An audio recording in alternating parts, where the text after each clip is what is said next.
Hello and welcome to the New Story podcast with me, your host, Rebecca Conran, astrologer, energy healer, and life coach.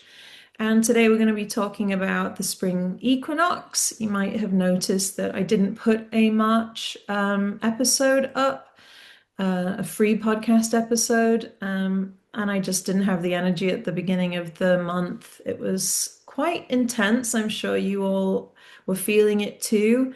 And it felt like a moment not to be overly active, but of surrender.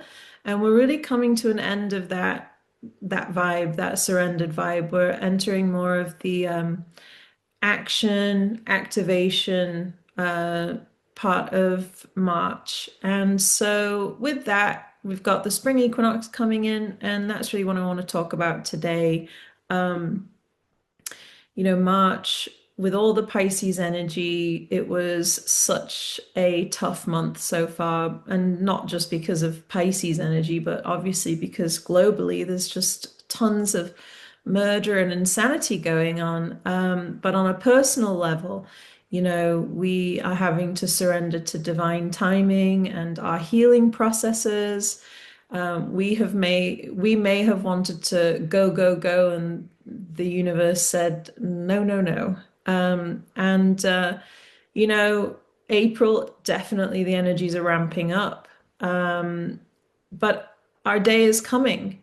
The energy is going to be becoming more active again, more external um, uh, movement happening. Um, Especially in April when Mars shifts gears from Pisces to Aries, we're going to feel a huge amplification of energy, but we'll get to that in my next podcast. This one, though, the great Neptune Saturn conjunction in Aries, that is still activated. If you haven't heard me talk about that, I've talked about it in length over the last year. But the February energy report, listen to that to really brush up because it's this big moment that we've experienced. And this conjunction, even though in February, that's when these planets were in exact conjunction, Saturn and Neptune, like in the very beginning of Aries, they're exact conjunct. Um, Even though they're not exact anymore, they're still in conjunction. And every time a planet is in Aries, and all of our planets have been cycling through, these transits, it reactivates it. So we had Venus reactivate it. It was a big amplification of our self-worth earlier this month. And now on the spring equinox, just a few days after that, we've got the sun activating it. So the spring equinox takes place on March the 20th, but the day before, we've got a new moon in Pisces happening. It's happening at the 29th degree, the very end of Pisces. And so it is conjunct also in loose conjunction with the Saturn Neptune conjunction that's going on. This is a moment for seeding visionary planning. It's a really full moment, the new moon. We've all seen the pregnant pause in the movies. This is where there's a pause in dialogue and you could cut the energy with a knife, and there's so much emotion and there's so much knowledge, but everything is being felt and nothing is being articulated yet. And that's what this new moon in Pisces feels like. And in astrology, we say that a conjunction, again, is when two heavenly bodies are about within 10 degrees of one another. And typically, when we're talking about transits, we're talking about an exact transit. But again, Saturn and Neptune are going to be within these 10 degrees for each other for a while. So the energy is still potent, the energy is still there. And the new moon is reactivating that as well. So it's not the apex of the energy, but it's definitely still present, still alive. And every time a planet is going to come to contact with this, it's going to power it again. So we've got the sun coming up, and then in April we've got Mars powering it. So we have a lot of this, a lot of embodiment and then action towards these I am ideas that have been coming up. Who am I at my soul level? And this needing to get back to that kind of soul expression of self. That is what this kind of raw Aries energy is asking us to do. So, um, the new moon is also the last day of Pisces season. It's the last lessons of this last energy year. And Mercury is also about to station direct, also in Pisces. So it's a very full moment, that pregnant pause. If there was an overwhelm of emotion, grief, or nervous energy, it would make sense for it to take place today. It's a deep inhalation before a primal scream. That's what I've been calling this moment.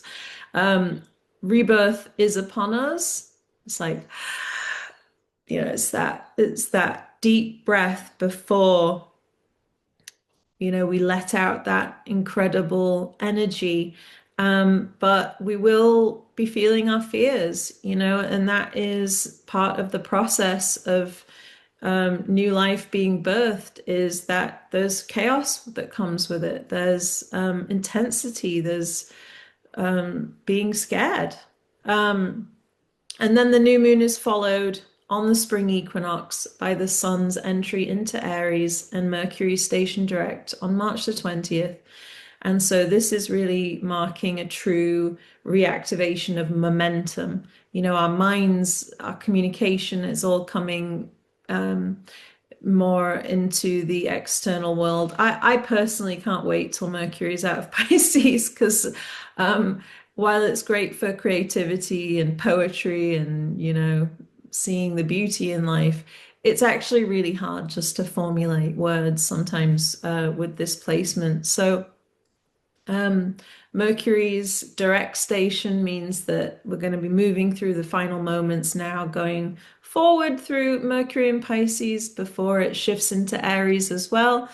The energetic new year has now begun on the spring equinox. Spring is here officially, and growth will be turning into something that we're actually witnessing. We're actually seeing the flowers popping up and the leaves popping out on the trees, and there are signs of life after such an intense winter period.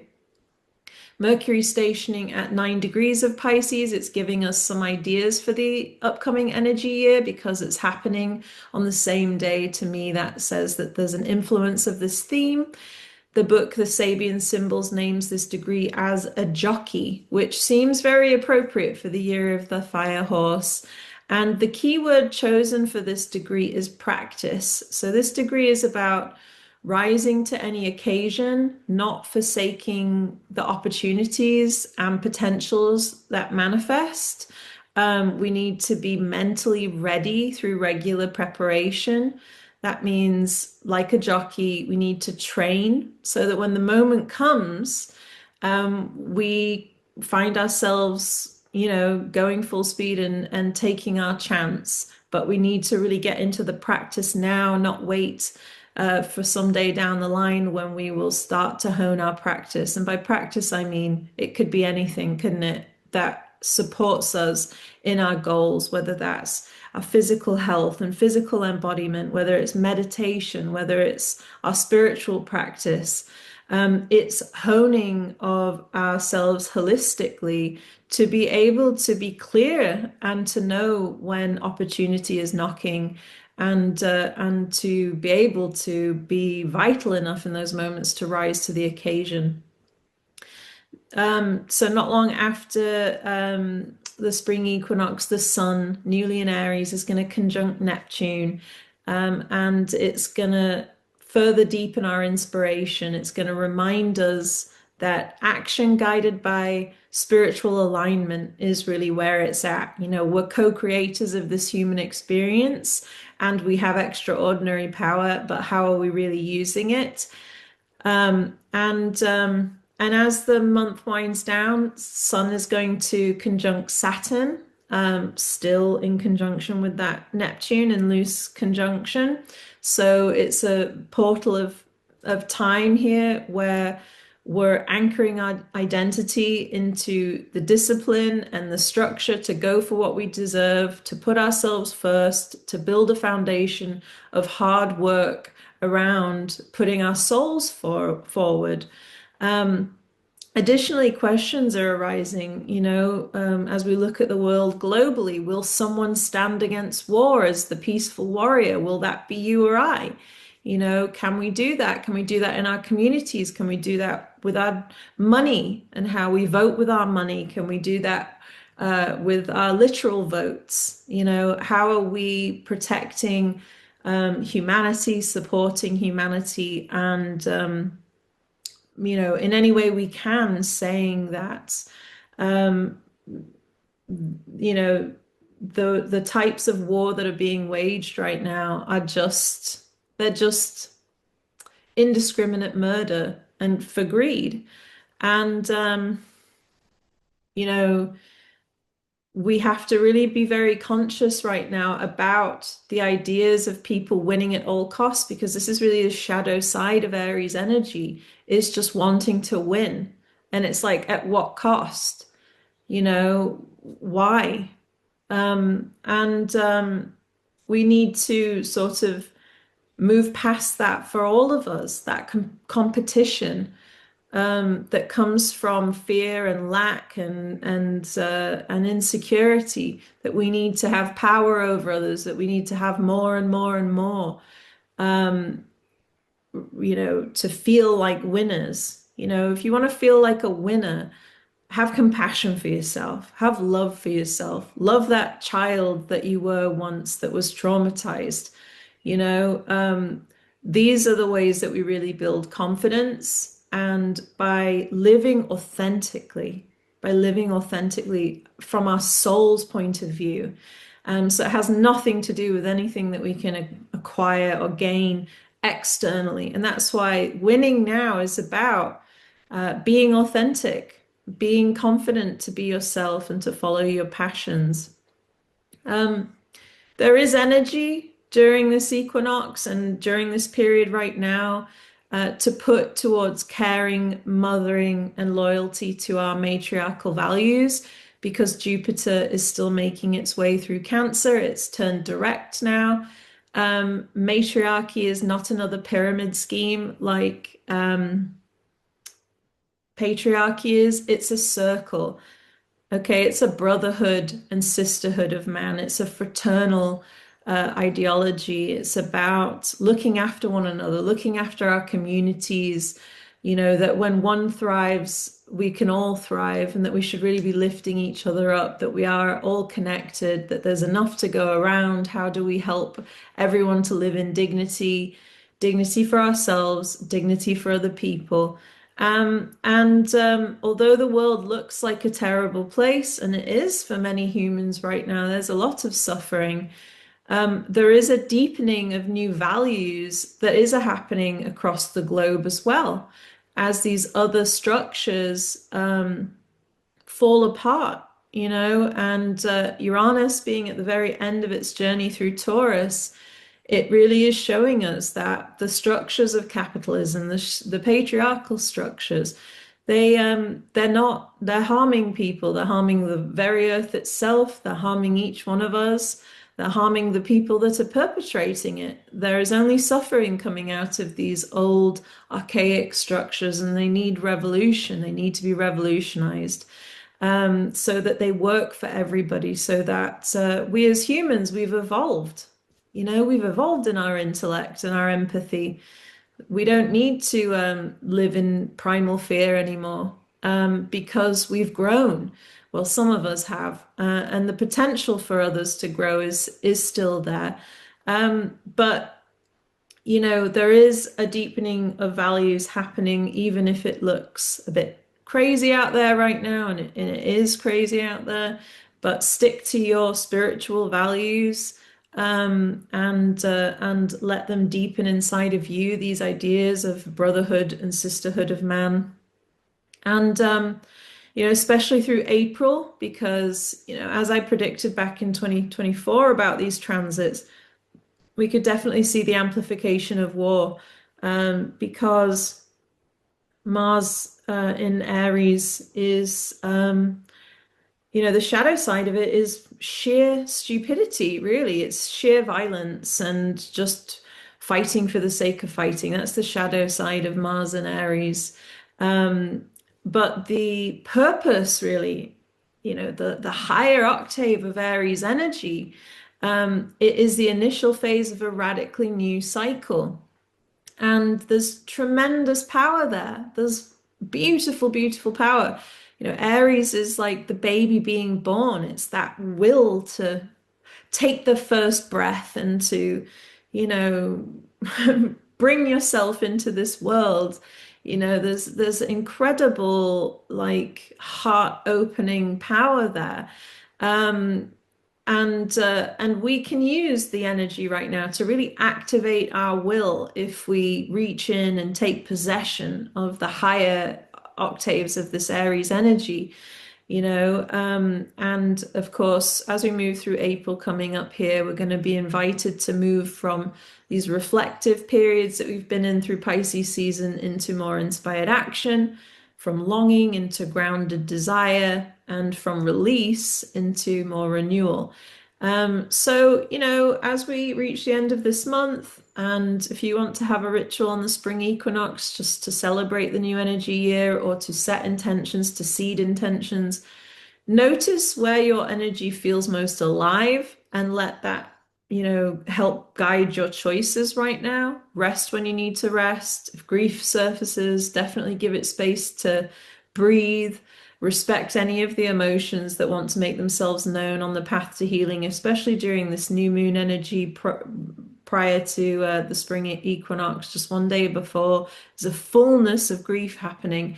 And it doesn't need our judgment, it doesn't need our narration and storytelling. It simply needs us to embody that feeling and hold ourselves in safety through it.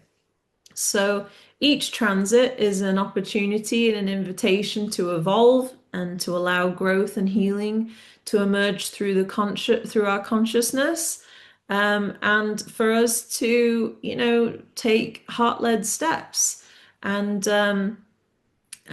even though this is a challenging moment for all of us, it is a moment for us to let our souls take the lead, and it requires us digging deep.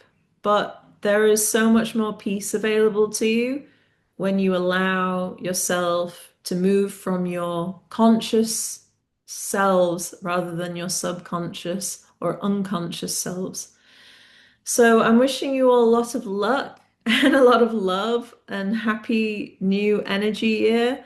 And I hope that the Firehorse year and you as its jockey are riding into some amazing, peaceful places for yourself. Sending you lots of love. And if you want to work with me on a personal level, you can visit my website, all of my packages and session types, one-on-one astrology readings. If you're interested in understanding how this energy is working with you right now, if you need some support kind of unfolding that, that might be a session type for you, or an energy healing session if you need some support through that. And of course, sometimes I don't do these free podcasts, but I always do my subscription podcasts, which are every single week. I talk about the energy, what's going on. I offer a ritual to practice during the week, to sort of get ourselves through whatever is coming up. And all of that is available on my website, www.rebeccaconran.com. And I look forward to speaking to you all about April in the coming weeks. Lots of love then.